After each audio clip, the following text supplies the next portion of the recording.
Today we have a wonderful guest with us. We are in disagreement over some very fundamental issues relating to theology and how we understand the scriptures, but it is important to me to have guests from all sorts of different opinions on theology and the scriptures. So, enjoy today's show.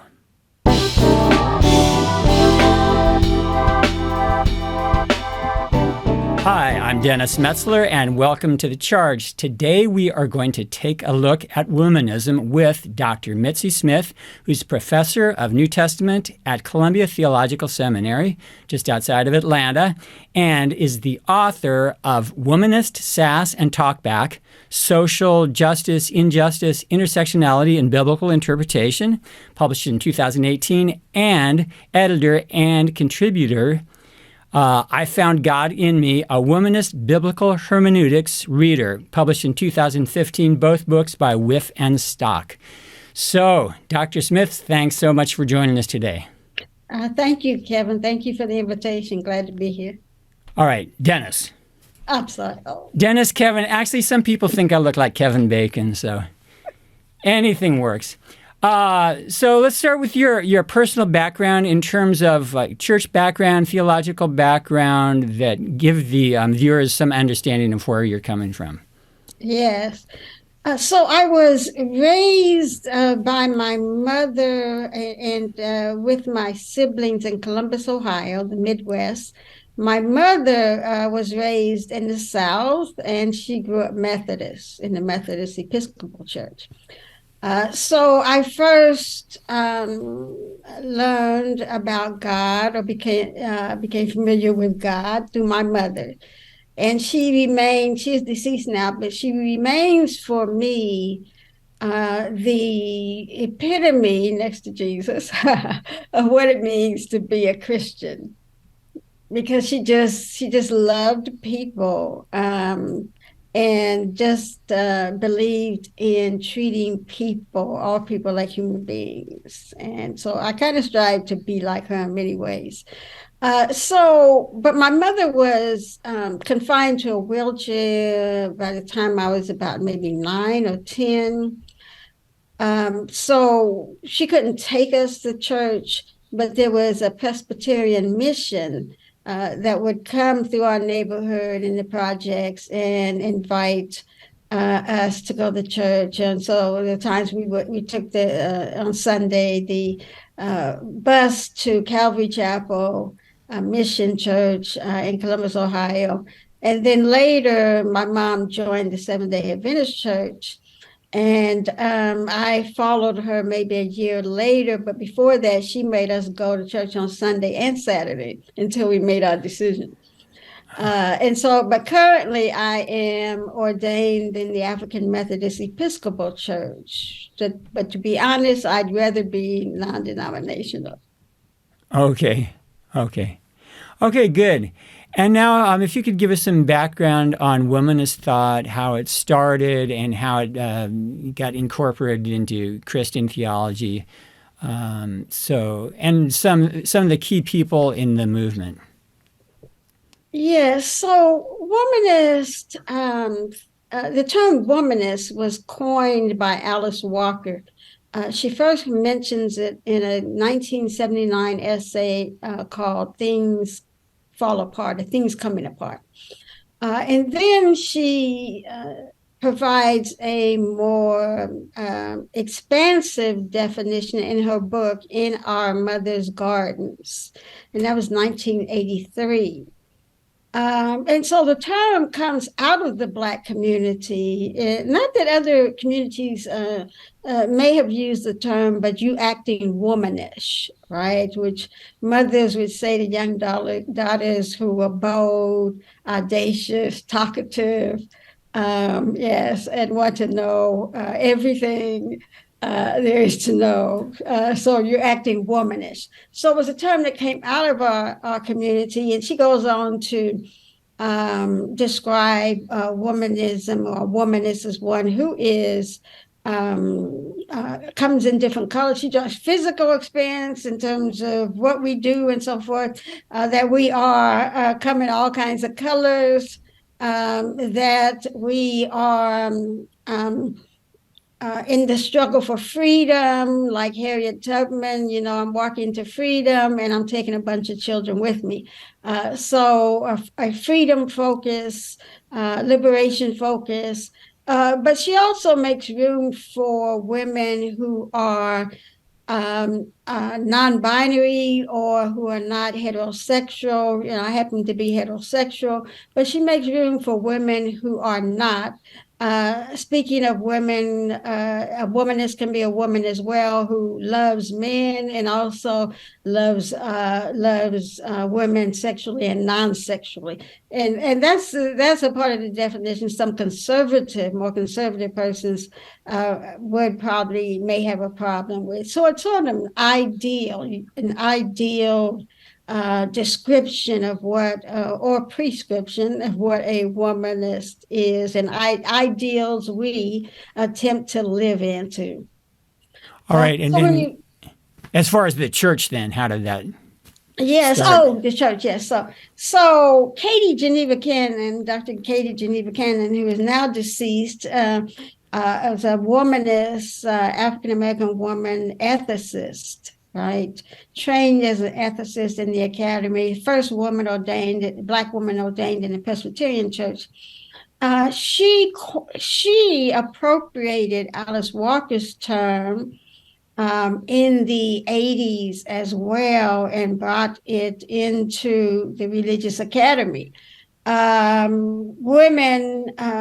women needed, at least some Black women felt, that we needed a term that came out of our communities, a term which that we would choose to define ourselves rather than choosing feminist.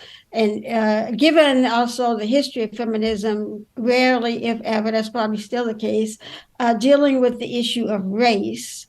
And for me, I'd rather be call myself a womanist as well, not only because it comes out of our community and the way it is defined, but also I hate to think of myself as a feminist who has to append the word Black to it, Black feminist. Now, there are Black feminists. I don't fault them for choosing that, but many of us prefer to name ourselves using a name that has come out of our community. So Katie Geneva Cannon, an ethicist, started that, and a bunch of Black women. I'm really small in numbers, but those in the academy, said yes. This is what we need to do. But she started that movement. You have the theologians, Black women theologians, following suit, like Kelly Brown Douglas. She's a well-known person still living. Dolores Williams, she recently died, Jacqueline Grant. And so now you have womanist, Dr. Renita Weems, first Hebrew Bible scholar, Black woman. You have women in Africa as well who identify as womanists, and you have women outside of religion, of course, but we're talking about religion, yes. All right, great. And so, why would you say womanism is necessary? Hadn't Black theology and feminism and liberation theology covered all the bases? Absolutely not. So I didn't think so. So womanists like Kelly Brown Douglas and Dolores Williams were the first to actually critique James Cone, who's known as the father of Black theology, for putting forth a theology that claimed to speak for all Black people. He said, no, Black women's experiences are different from those of Black men, and not that every Black man or every Black woman's experiences are the same, but we definitely experience sexism, and sexism not only from outside the community, but from Black men. And so our experiences are different, right? You cannot claim Black theology as a theology constructed by men from a male's perspective as covering or also representing the lives of Black women. And with feminism, the problem is too often the emphasis is on women, as if all women are alike, and as if Black women don't also deal with racism. Feminism very often does not deal with or is concerned with racism, but just with gender and sexism. Okay. And so, is there a place for conservative evangelical black women in womanism, or are those two mutually exclusive? So that's an interesting question. I would say that a person can name themselves any way they choose. There will be liberal black women, so-called liberal or progressive black women who may not choose to call themselves womanists, may prefer black feminists or some other term, and that is indeed the case. Um, it would depend. I would say there probably are some more conservative leaning evangelical women who may call themselves womanists, but they may reject part of Alice Walker's definition. So it'd be up to the woman. Yes. Okay. Mm-hmm. And so I'm sure you've come across this many times. I mean, it's true of black theology and feminism and liberation theology, but many more conservative critics would say you are elevating your own experience above that of Scripture. That Scripture has authority, not your own experience. They would accuse you of eisegesis rather than exegesis. You're reading in what you want to into Scripture. Mm-hmm. So how would you address that? Yes, so just as a biblical scholar, a long time ago, I've been teaching about 17 years now. But a long time ago, I decided that this notion of exegesis versus eisegesis is a false dichotomy. We all bring who we are, right? Whether we name it or not, whether we're explicit about it or not, we all bring our context, and we all have context. All human beings have context. We bring the things that form us, the culture that form us, to a reading of a text. We're all reading something in, even if it is the level of literacy that we have. We bring that to a reading of a text. So I was just today. We had our first chapel for our school today, and my colleague, who's a white male homiletician, Jake Myers, gave the sermon, and I was very happy to hear him say that he didn't believe in exegesis versus eisegesis. So we share that in common. He's a white male. And so I think if you're open and I think honest about it, that is a false dichotomy. There's no way of using a tool and not in some way bringing who you are, how you've been shaped theologically, culturally, and so forth to a reading of the text, even if you don't name it. How can white men relate to womanist thought? Yeah, so I think the best person to ask that is white man. But let me say, I write. I write the books I write because they are the books I need in the classroom. Because I believe I have something to say to my community or about my community that should be of interest. That I hope, and I'll be happy if they are of interest to others. But you never know, right? I remember when Womanist Sass came out, one of the first persons to say something to me about that book was a middle-aged white male on Twitter who said how that book changed his life. Right?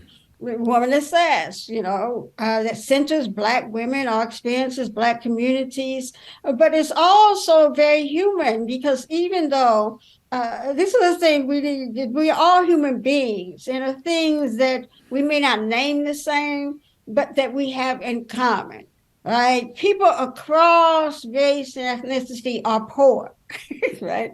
People across race and ethnicity are impacted by high water, the cost of high water, the privatization of water, right? And when I read The Samaritan Woman, I am reading that in dialogue with and through the lens of the privatization of water, the high cost of water, the inability to get good, clean water.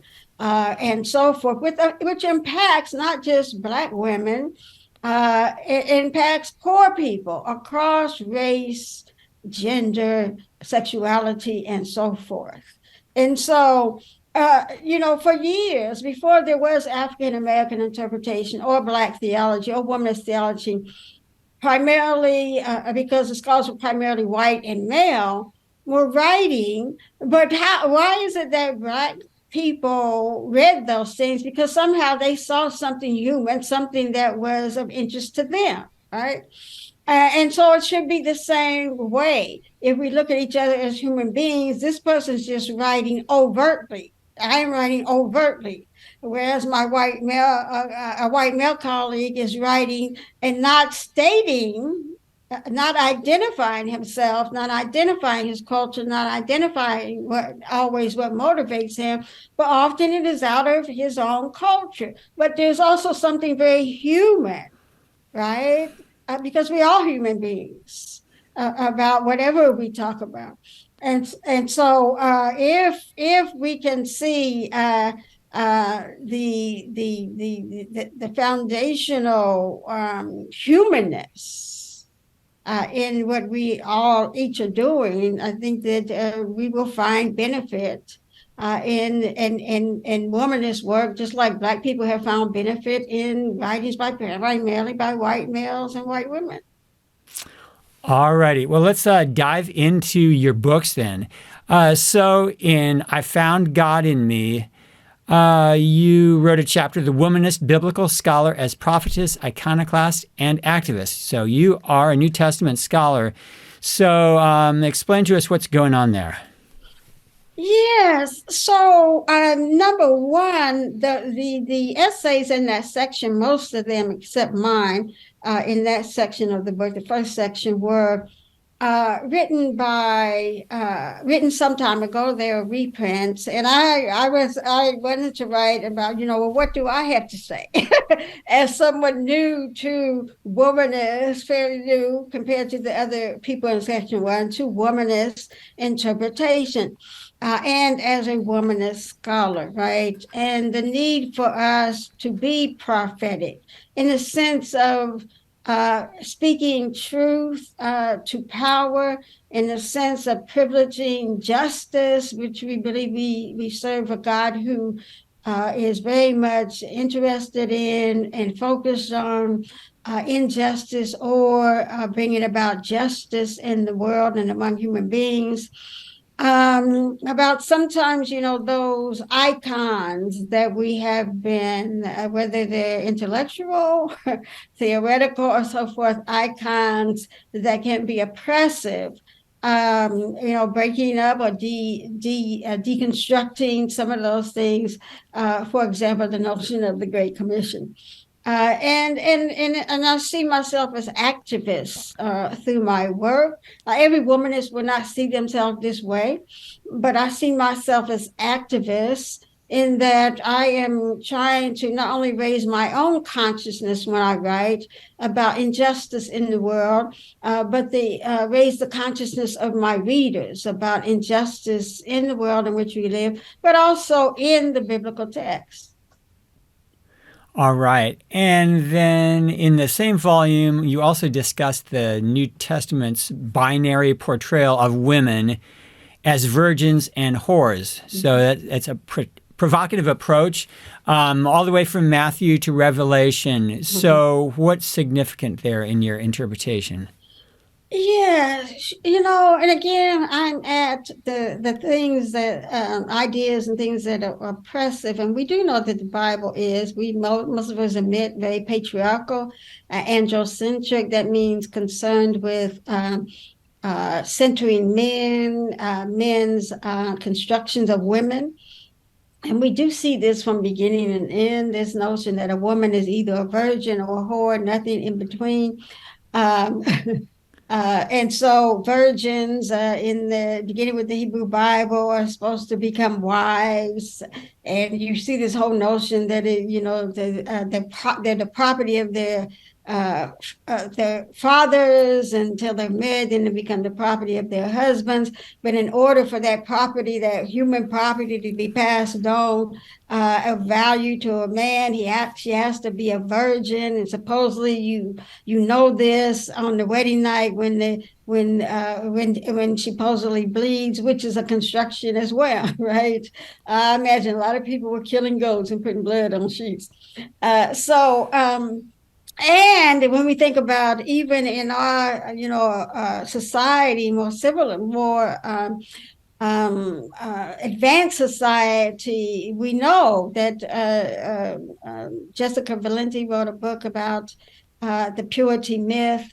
We know there's no such thing as a medical definition of virginity, but it was something constructed in women and men over the years. We have a hard time even thinking differently. And a woman can be considered a whore, particularly in our society, just by rejecting the advances of a man, but just by rejecting the cat calls as she walks down the street and so forth, right? She can be called out her name and treated like she is not a lady or even a human being. And so I'm saying we need to dissent. Right. I like this term about thinking about the Supreme Court and the history of people who have dissented in the name of justice. But we have to dissent even when those constructions those binaries are inscribed in our sacred texts.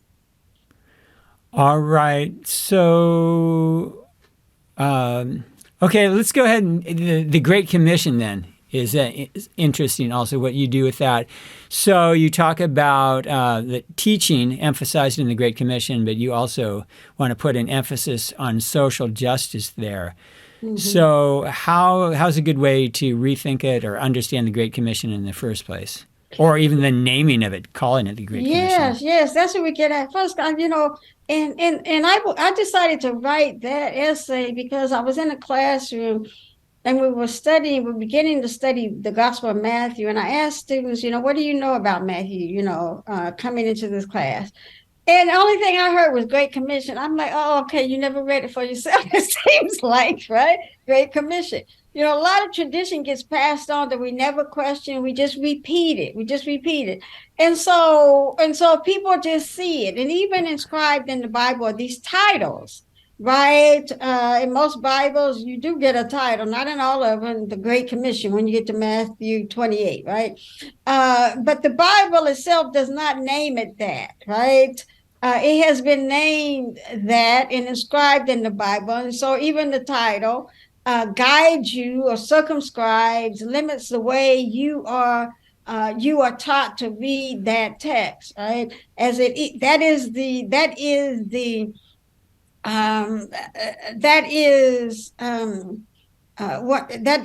in a sense our mission. That is the mission of Christians, is to engage in this Great Commission, which is teaching in a sense the notion that some group, one group is better equipped to teach another group, or the other group is deficient when it comes to knowledge or relationship with God. But Matthew does not name that text in Matthew 28. Go ye therefore into, this King James English. Go ye therefore into all the earth and teach, right, other nations. But what is named in the Bible as great, the two greatest commandments, is loving God, loving self as we love our neighbor, right?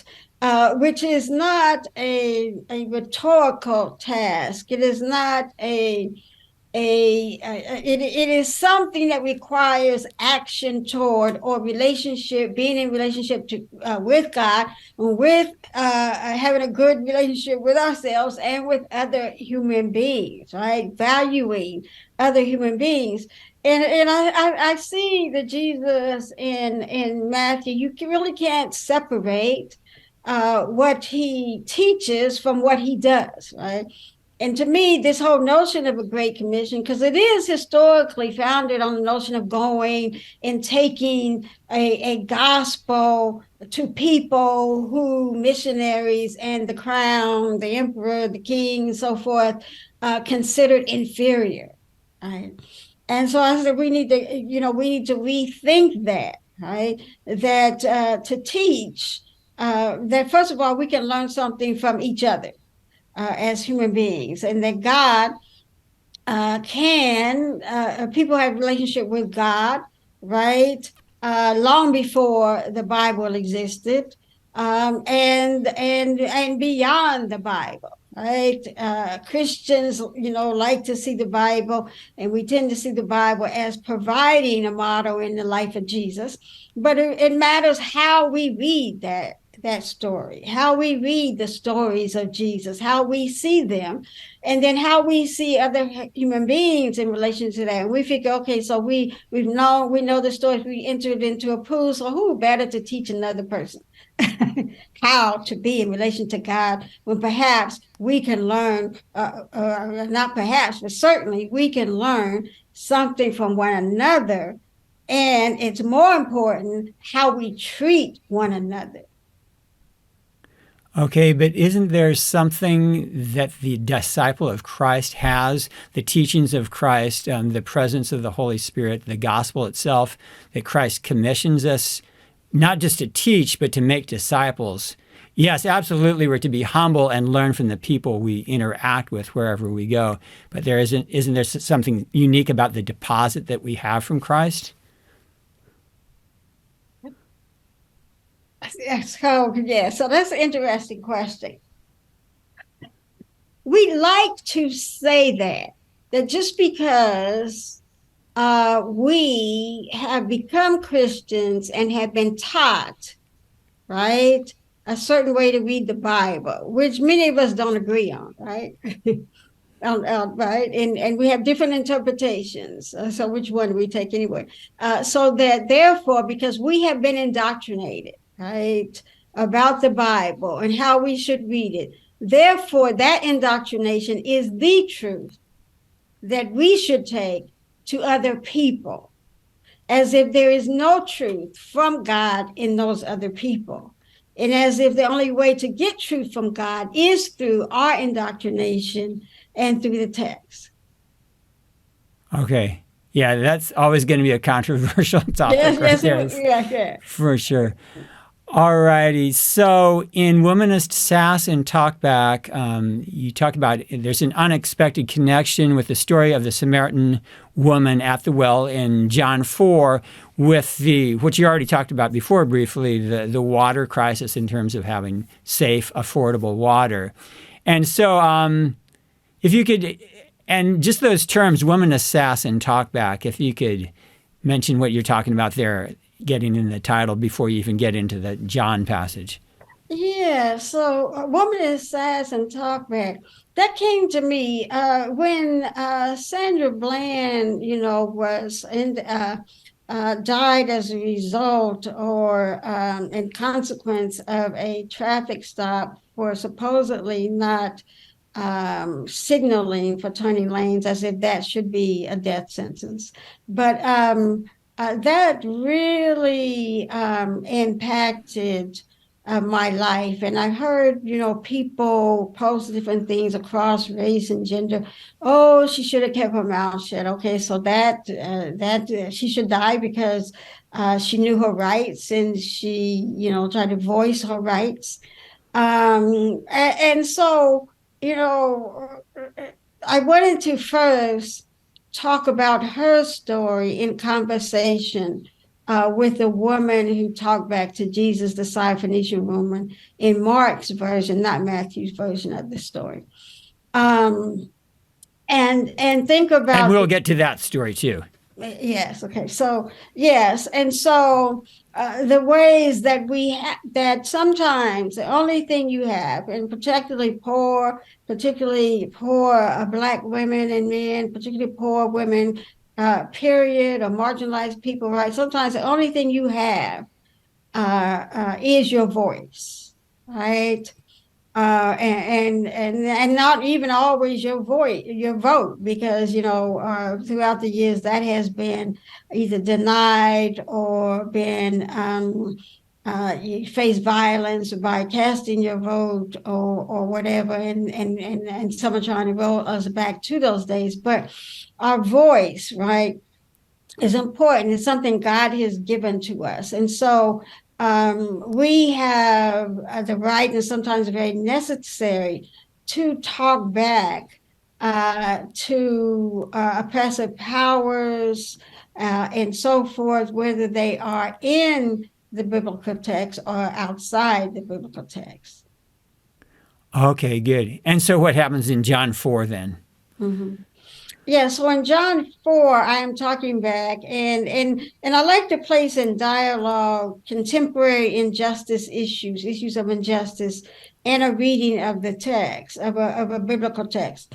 And it doesn't mean that I never ignore the historical context of the sacred texts. I think context needs always to be considered. And I like reading closely and critically biblical texts, but in conversation with current justice issues. We serve a living God who is not fossilized in a text that we must continually interpret, right? But is above, beyond, more than, because if God is to be equated with the text, then what we have then is an idol.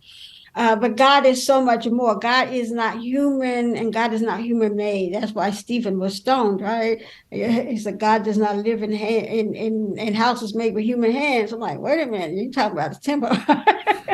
And he's stoned. And so yes, and so that's what I do is I place, I lived in Detroit at the time. Water, not only did they have the Flint water crisis, which is taking place in many cities throughout the U.S., but not only did they have the Flint water crisis, but they also had, which a lot of people did not hear about, was the water shutoffs. People who owed as little as $150 a month, perhaps, but living in poverty and couldn't pay that bill, water was shut off. And but huge corporations who had hundreds of thousands of dollars in bills, their water bills were not shut off. So humane. And all of this is attached to the privatization of water. And so I placed that injustice in conversation with the woman at the well, which caused me to focus on the water. Right? The water. What is Jesus saying about the water? What does he mean by I give you living water? And went to the Hebrew Bible. What is living water in the Hebrew Bible? It's free-flowing water from a natural source, right? Which she did not have access to. But what Rome, the Roman Empire, had created access to through particularly the wealthy, through the building of the water aqueducts and the putting of water spigots in the houses of the wealthy, right?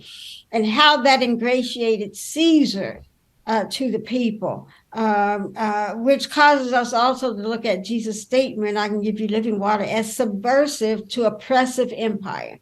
And not that empire can be in some ways, we always demonize these binaries. Empire can have some good, and empire can have some bad. They allowed people, if you can get as much free water as you want, as long as you can carry it, right? That's not happening, in our context so much in some places. So it's not free. You can have as much as you want, but it's not free. And so, yes, and so that's how I read that story. That's how I read a text a lot, because we serve a living God who is very much interested in our lives. That I think is very important for us to become aware of what's going on in the world and read in conversation with sacred texts. Alrighty. And so the story appears in Mark 7 and Matthew 15, the story of the Syro-Phonecian woman or the Canaanite woman who comes to Jesus to get him to heal her daughter. And so she asked 3 times and he finally heals her daughter. So what do you do with that? Your chapter is the Womanist Lens of Intersectionality and Intercontextuality. How do you put all that together? Yeah, so I prefer Mark's version. Of course, scholars think that Mark was the first version, right?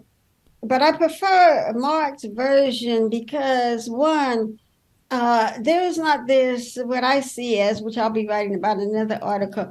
There's not this, what I see as a weaponization of faith, right? But what he does say is that it was her logos, her word, right? That because of her word, she can go home and her daughter is whole. Which reminds me of that God puts power, the image of God. We have a part of the image of God and access to the spirit, the power of God's spirit, each of us, right? And so it made sense for me that Jesus was, he is very human in Mark, right? And we can count the many ways that he is human. And he is shaped by his Jewish upbringing, which prioritized Judaism, right? And I believe that comes through, but she pushes back because she has heard people from her region, we see earlier in Mark, have experienced healing from him. And healing was not a new phenomenon with Jesus in that context. But he is this healer who has been proven to be a healer. People have come back to where she lives. And so she finds out she's there and says, well, maybe he can heal my daughter.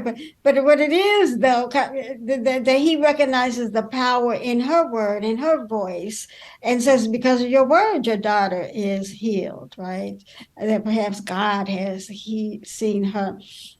And this is, I don't want to harmonize these, but I love the picture of Jesus in the Gospel of John, where Jesus says to his followers, disciples, that you will do greater things than I did. Right? You will do greater things than I did. When the Spirit has, when the Comforter, the Advocate, or whatever arrives, however we see that, which is so powerful to me, right? That we have access to same power Jesus had. He is saying, John's Jesus, and can do greater. And so we forget about the fact that God created us according to the Genesis story in God's image, and gave us power, which does not have to be mediated power.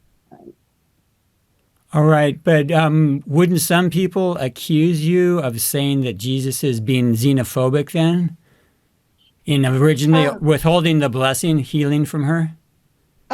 Sure, and I would say he's not beyond that. I mean, he's not beyond that. No, he's human. Okay, to be human is to be imperfect. To be human is to be not God. And I know we have a long tradition of, right? It is a tradition of church councils who decided that Jesus is both human and God. And so we tend to read the Gospels through that, ignoring his humanity and not coming to terms, having difficulties coming to terms with Jesus' humanity, right?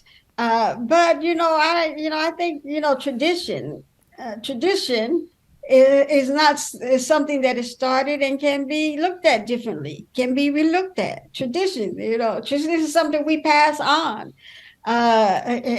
Tradition is not the same as God. And so I think we need to, in some ways, rethink. And that tradition was also, we never even go back to think about how that tradition came to be by murdering those who disagree. Okay. Yeah, we could go a long ways with this one. It'd be a whole different video, whole different interview. Right. Okay. So, and in the book of Acts, then, you look at these parallels, innovative parallel between the Ethiopian eunuch with the Alexandrian Apollos. So we even have some alliteration there. But you talk about the epistemology, pedagogy, and subordinated other. Okay, so this is fascinating. Tell us what you do here. Yeah, so, reading through, I teach, my first book was on the Acts of the Apostles, and I teach it quite often. And each time I teach, I try to remain open to seeing what I may not have seen before. I think we all should do that. We maintain what I call a hermeneutical humility, right? We can change our minds. We can see something different. We can see something new. And so just reading through and thinking about the Roman Empire, right, and its impact and looking at, okay, the Ethiopian eunuch, sometimes we feel all has been written. No, we all bring something different to a reading of a text, right? And if we're open, I think it could be very fascinating, rereading and reading these biblical texts. But anyway, so we see the Ethiopian eunuch. And of course, there's this orchestrated encounter between him and Philip. And it's on the outskirts of Jerusalem. It's not in Jerusalem. He has been there. And Philip has been pushed out because of persecution. It seems only perhaps of Philip's group, because the 12, they stayed there according to Acts in Jerusalem, unmolested. And so they meet. Orchestrated by the Spirit and the angel, but on the outskirts, in the margins, right? And he is taught. Now, in another essay, after the one you read in Womanist Says, I also take a little bit different take on their meeting, right? And when I think about his teaching and the crucifixion of Jesus, is that you have this encounter not only in the margins of one teaching the other, but you also have two people who have been traumatized, right? Philip has been traumatized by the persecution, and Philip has been traumatized by castration, right? Probably forcefully castrated. These two You mean the traumatized, eunuch? yes, the eunuch. These two traumatized people meet, because I am asking in another essay, where did we get this bringing together, this intersection of the crucified Christ and silence, right? And all the and it is not in the Gospels; it is in this Acts story, right? Because these two people have been traumatized. And it's interesting that Philip, that he's reading this story of the suffering servant in Isaiah, who the text he's reading say he suffered silently, basically, right? And Philip comes alongside, and the eunuch wants to know, who is he talking about? Who is this person? And Philip says it's Jesus, right? So it's interesting that this traumatized man, Philip, depicts Jesus, because Philip has to flee. He can't stay there, and he has, in a sense, suffered in silence. And so that he interprets this text, perhaps not just. I would maybe tweak it a little bit, since the first reading of it, and not just in the context of his own life, in a sense, but that of the eunuch as well. Seeing this text as a story of Jesus, right? Which is also, in a sense, the story of each of them. I think that's very powerful. But I also saw earlier, in the womanist text, you're talking about that there's something similar about the Apollos story in Acts and this story of Philip. Of course, in the Apollo story, it is Priscilla. Normally, her name is mentioned first, Prisca or Priscilla, and her husband Apollos, who take Aquila, who take Apollos aside and teach him, which is also just so fascinating, because the text goes out of the way to say how eloquent he is, how much he knows the scriptures so accurately, and then they throw in this thing about the way of God, right, which is a new phrase. And so I find it interesting that they take him aside, a similar taking aside, right, and sort of winning over these two characters. Priscilla and Aquila are tent-makers like Paul, but nowhere in that story with Paul, when Paul takes them with him, does he allow them to teach or preach. But they have this opportunity on the side in the margins, right? And the relationship, what may these two people represent in terms of Rome, right? Ethiopia was the eunuch, presumably goes back home, right? And we know the history of this, with the oldest Christian communities in Ethiopia and Africa. But anyway, Rome never completely conquered Ethiopia. Is Acts trying to tell us something, right? Rome never completely conquered Ethiopia, but it did conquer Egypt. And so I wonder if also these two stories are as much also about the relationship of this movement to the Roman Empire, right? And these two characters being also in some ways symbolic also of empire in the conquering and the conquering, not physically conquering, but spiritually empire. All right. But your point is then that the Ethiopian is the subordinate other. Yes, and so is he is subordinate other, and so is Philip. Yeah. Okay, Yeah, interesting. both of them get subordinated. Yes. All right. And in Second Kings, this is one of the most interesting ones. Second Kings 2, there's the story of Elisha cursing the boys because they are saying, "Go on up, Baldy," treating him disrespectfully. So he curses them, and before you know it, two mother bears come out and maul 42 boys. Mm-hmm. And then you connect this to police brutality. Mm-hmm. So how do you put this all together here? Yeah, so I wanted to talk about, normally I'm not necessarily thinking of, well, I guess it varies, but sometimes I'm not thinking of the text first, but I'm thinking of the justice issue I want to talk about. And what text allows me to put those two in conversation, right?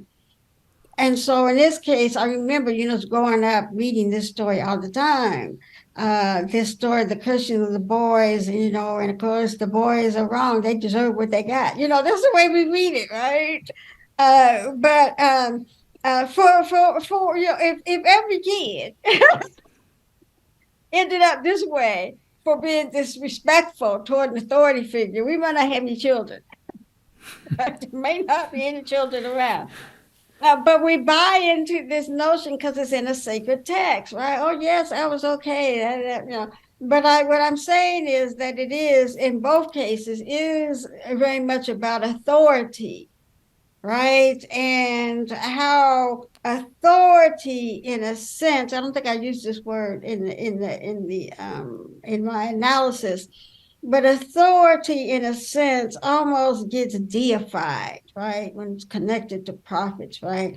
And I place this in the context of the struggles that are going on between the northern and southern kingdom, and how this has a part to play in why we have this story about this cursing of the boys just for teasing a man of God, right? And as if because this person is a man of God, then any of this of slightest, you have to be very thin-skinned man of God, right? But any slightest, right? What we call disrespect or dishonor, or whatever, should result in such a horrific mauling of these boys, right? And we've carried those ideas on. I remember growing up, right?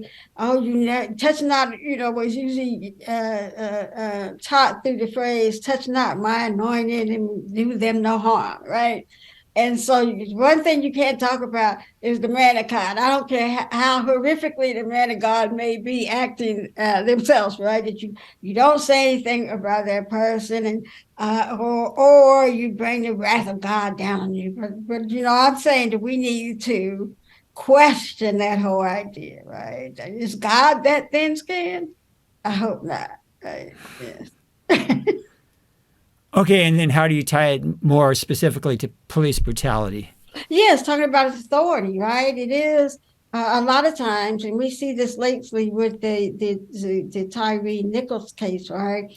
I believe it is all about, it becomes about authority, right? These ideas of who is authority, as if, for example, the police are not human, right? That they're not capable of making mistakes, and they're not capable of having biases, or if they do, it doesn't matter because they are authority figures in the community, right? That they can do anything, right? And people can have relationships, communities, particularly communities of color, can have relationships with such authority figures that are oppressive, but it's okay because those are authority figures, right? So I'm questioning the whole idea of giving absolute authority to human beings to do whatever they want to other human beings. They end up in death and violence, right? Right. And it is often the case where police brutality takes place is that there is an actual crime being committed. There is an actual offense going on. But Well, but then the police drastically overreact, and that would be another tie to the story. The kids were disrespectful in the story, but you're saying obviously there's an overreaction in terms of the bears. Yeah, I wouldn't say there's always a crime taking place, right? Right, in some cases. Yes. Of course, does every crime require a death sentence, right? Right. Regardless. And then there are many crimes, communities that are not policed in the same way, right? I mean, for example, statistics show that there are more white people and perhaps middle-class white people involved in drugs and drug trade, but their communities are not policed in the same way. So they are not being arrested or harassed and so forth in the same rate. And so you're not going to find that kind of violence toward their communities, right? Whereas poor communities and poor communities of colors are easy targets, right? Easy targets. I was just sharing a quote. There's a quote by, I believe it was Nixon's domestic affairs assistant or something. I can't remember his name right now, but I just posted the other day on Instagram where he quotes, how they started the war on drugs, and they said, how they targeted communities of color, and they said we all knew that it wasn't true, but we did it anyway. And that continues.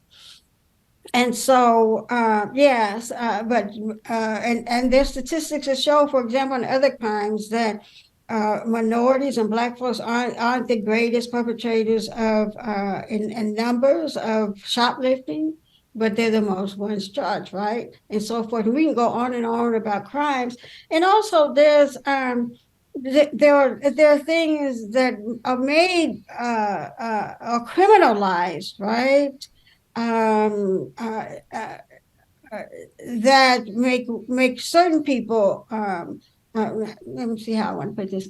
For example, an easy example is when we go back to the era of Jim Crow, right, where it was criminal for a Black person to drink out, to enter certain establishments, to go to drink out water fountains marked by white people. It was criminal, and you could end up in a chain gang in jail, right? And many did, right? Just coming out of slavery. So just because something is criminalized as well doesn't necessarily mean it's just. Right. Mm-hmm. All right. Okay, finally, if you could give us an application then as an individual believer or for the church, how can we apply the best of womanist thought?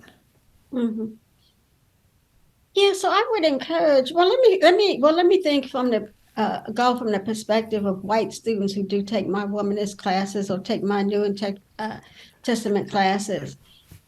And what those who have taken them have said to me, and especially more recently, is that they wish they had been able to.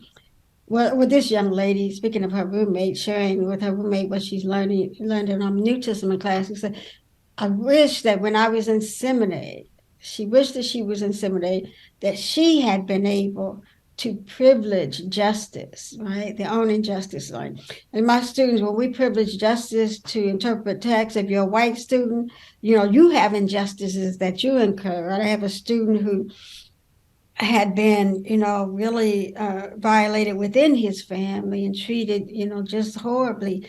And he talked about the violence, read his paper, particular paper, which I'm using, written by a white male, which I'm using as, I don't know if I had said this because I'm using this paper anonymously, but anyway, I'm using his paper as an example, as a sample paper, because he did quite well reading his story as a white male through the injustice of violence against men, which he has experienced. in reading a biblical text, right? Which is healing the people, right? When I first started teaching, I wasn't teaching this way, I wasn't writing this way, but I had students when I worked in the Detroit area who came to seminary for healing. Right? They came because they had a child who was murdered, or they had a son, and I'm talking about not just last year. I mean, sometimes it was 9 years previous, but they were hoping to find some kind of healing in the process. And then when they did, you didn't see them anymore, which is, I guess that's good. But they weren't finding it in the church, right? And so everybody, right? I think for anybody, any human being who experiences, and I think we all can, especially experience injustice, whether it's through our families or some other ways, violence out in this life and world, deserves the ability to privilege that, because God cares about our lives, rather than privileging what went on in an ancient text and applying it to their lives.